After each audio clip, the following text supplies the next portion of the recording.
India didn't just change, it exploded into something the world never saw coming. And if you haven't seen what's happened here over the past 30 years, you're seriously missing out. 3 decades ago, traveling across India meant slow trains, paper maps, and maybe one hostel with a working fan. Now, you can book a yoga retreat from your phone while sipping cold brew in a Himalayan cafe with Wi-Fi stronger than your apartment. But that shift didn't just happen overnight.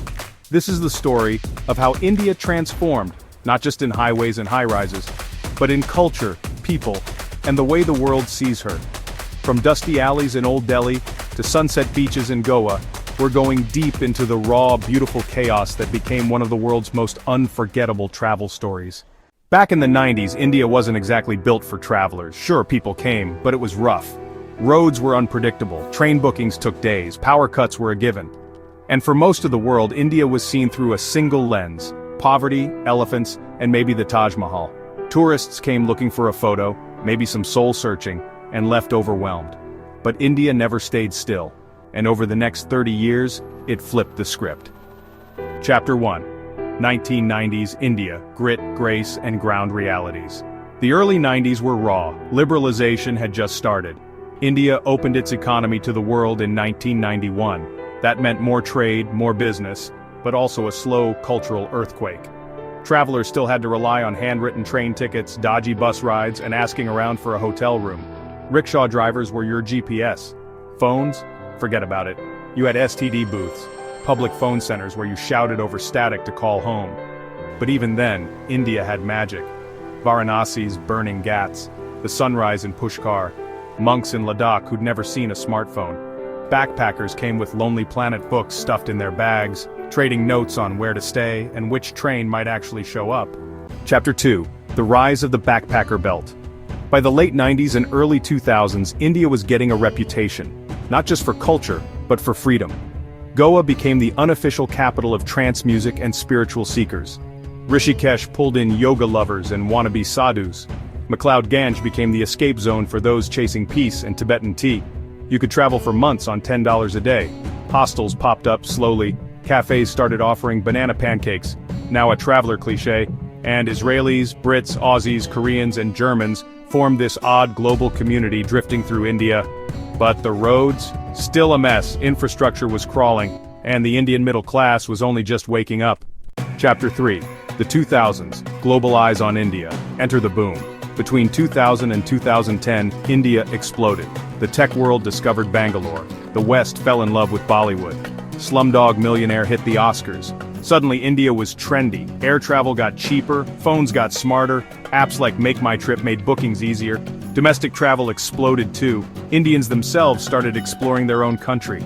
Spiritual tourism blew up. Yoga retreats went premium. Ayurveda went global. The West was suddenly obsessed with India's ancient wisdom. Eat, Pray, Love sent thousands to ashrams hoping for enlightenment and good Instagram shots. India's food culture shifted big time.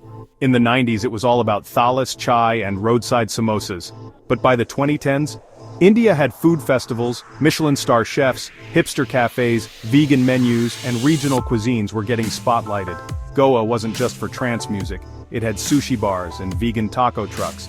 Jaipur had rooftop cocktails. Kerala had eco-resorts and sustainable farms. Travelers began coming for the food. Indian street food got Netflix specials. Biryani became a global buzzword. And chai? Now it's a $6 drink in Brooklyn.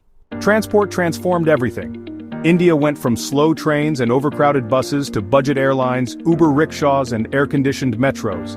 Delhi's metro changed the capital. Mumbai's monorail arrived. Roads got smoother, in some places. Airports modernized. And for the first time, India started feeling more connected.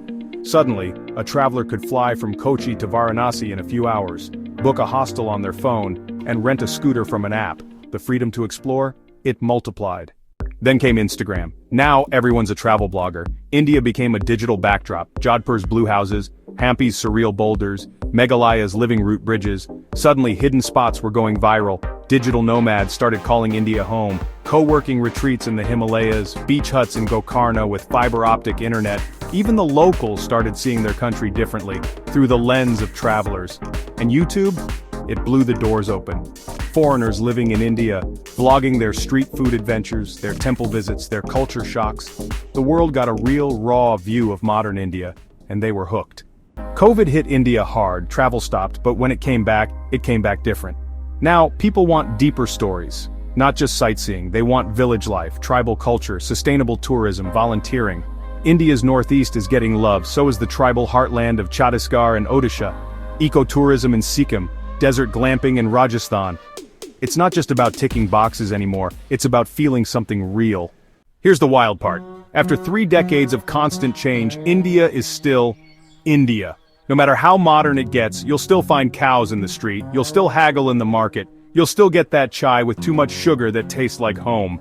And that's what makes India unforgettable. It doesn't erase its past, it layers it. You'll see a monk with an iPhone, a palace next to a tech park, a 700-year-old festival on a drone-shot live stream. India isn't a place you visit, it's a place that stays with you.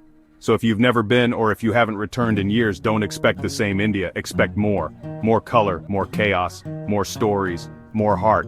And if you have seen her change, you already know. Nothing compares to the ride this country has been on. If you enjoy our journey, please like and subscribe to our channel. And if you like our content and want to support me, you are welcome to buy me a coffee. The link is in the description box below.